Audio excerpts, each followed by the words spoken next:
Please na, huwag ka na mahiya. Huwag na. Sayang yung friendship eh. Yung dessert agad. Si Lord nga nagpapatawad eh. Hey Zin, this is Ashton and today we're going to do the Nasaan Ka Na with Zin.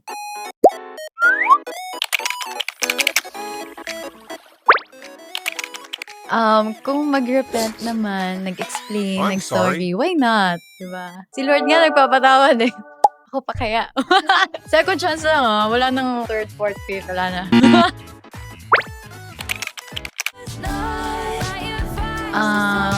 Wag na. Wag na. Sayang yung friendship eh. Tsaka, wag na mag-boyfriend.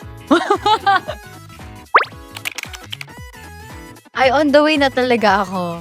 Promise. Kasi, tinatanong ka nung tao or nung friend mo para mag-a-adjust siya kung nasaan ka na ba talaga. So, for example, matagal ka pa, so pwede pa lang mag-coffee or kumain, di ba? So, kailangan mo maging honest kung nasaan ka na ba talaga. Hindi yung, on the way na ako, pero wala pa pala.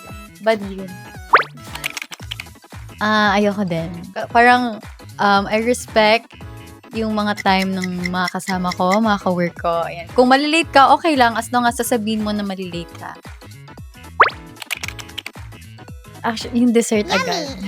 Para ma-excite ako na kailangan ko matapos agad yung kakainin ko para diretso na ako sa dessert.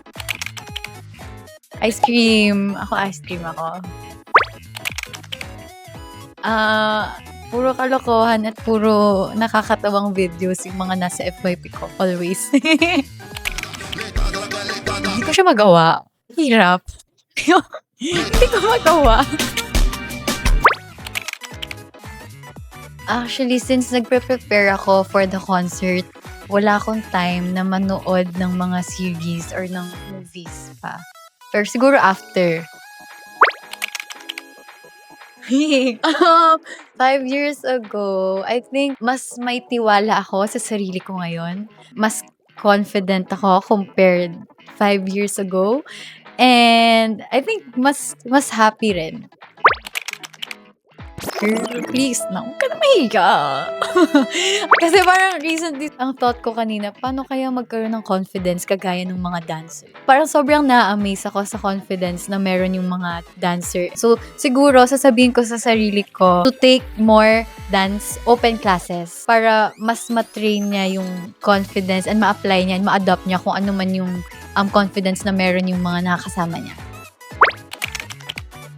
Travel bucket list. Nag-iipon pa. Meron kaming plano with friends, like mag-Vietnam. Pero, plano pa lang. Malay mo, drawing. Coloran na lang namin. Super hindi ko in-expect talaga. Kasi, mga bata siya. Tapos, para lang may sculptor din sila. And, sobrang na-amaze ako kasi tinatawag nila ako yung sa character name ko na JJ. So, na-realize ko na, wow, ang laki pala talaga ng na-reach nung ang mutya ng Section E. Ang laki nang natulong sa akin ang mutya ng Section E. Thank you so much for your support and I really do hope that you enjoyed watching Section E and it helped you with anything that you've been going through. Thank you, Zin! Be heard and be Zin. Yay!